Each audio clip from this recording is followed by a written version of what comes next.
My name is Lena Moore. I'm 28 years old, and the night everything broke wasn't loud at first. It was confusion that woke me. A pressure behind my eyes, a metallic taste in my mouth, the steady hum of machines I didn't recognize.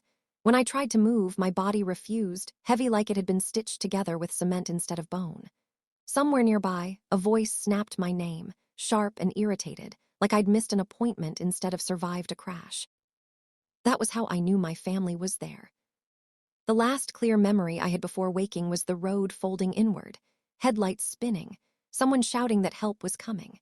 Now I was trapped under hospital lights that never dimmed, my arms strapped down, my leg locked in a brace, pain blooming everywhere at once. At the foot of the bed stood my older sister, Mara, arms crossed, eyes narrowed like she was evaluating damage to something she owned. My mother sat by the window scrolling through her phone, jaw tight, already bored. No one asked if I was okay. Mara broke the silence with a scoff. "You always make things dramatic," she said, glancing at the machines. "All this for a fender bender." She smiled like she'd won something. My mother chuckled under her breath without looking up.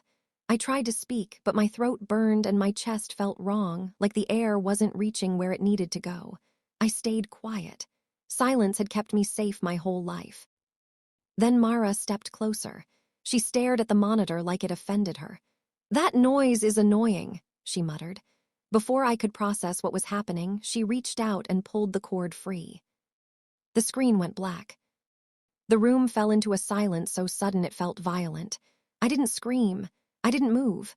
I just lay there staring at the ceiling, a calm fear sliding into place. Not panic, something colder. The thought crossed my mind so clearly it scared me. This is how people disappear.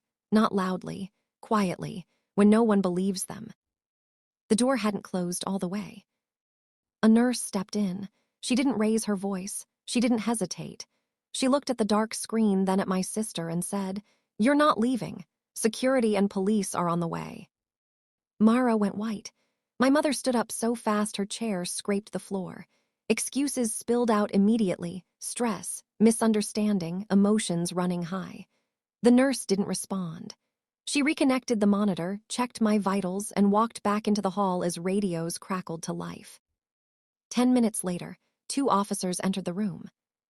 They spoke to the nurse first. Then one of them asked me a simple question.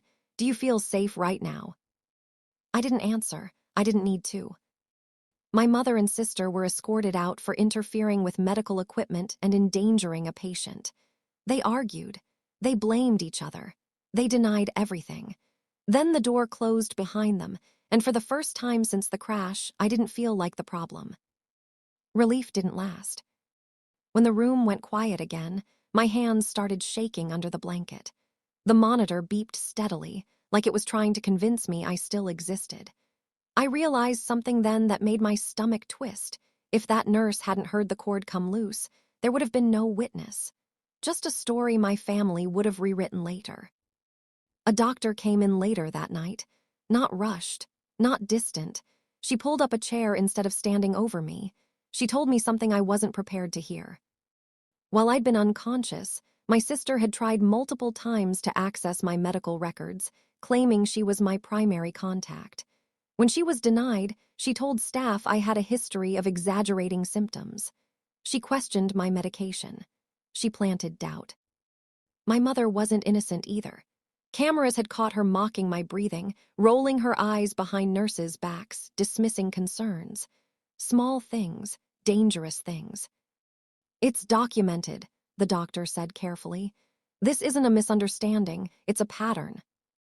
That night, they moved me to a quieter floor, officially for recovery, unofficially for protection. When I got my phone back the next morning, it lit up like a warning sign, dozens of missed calls.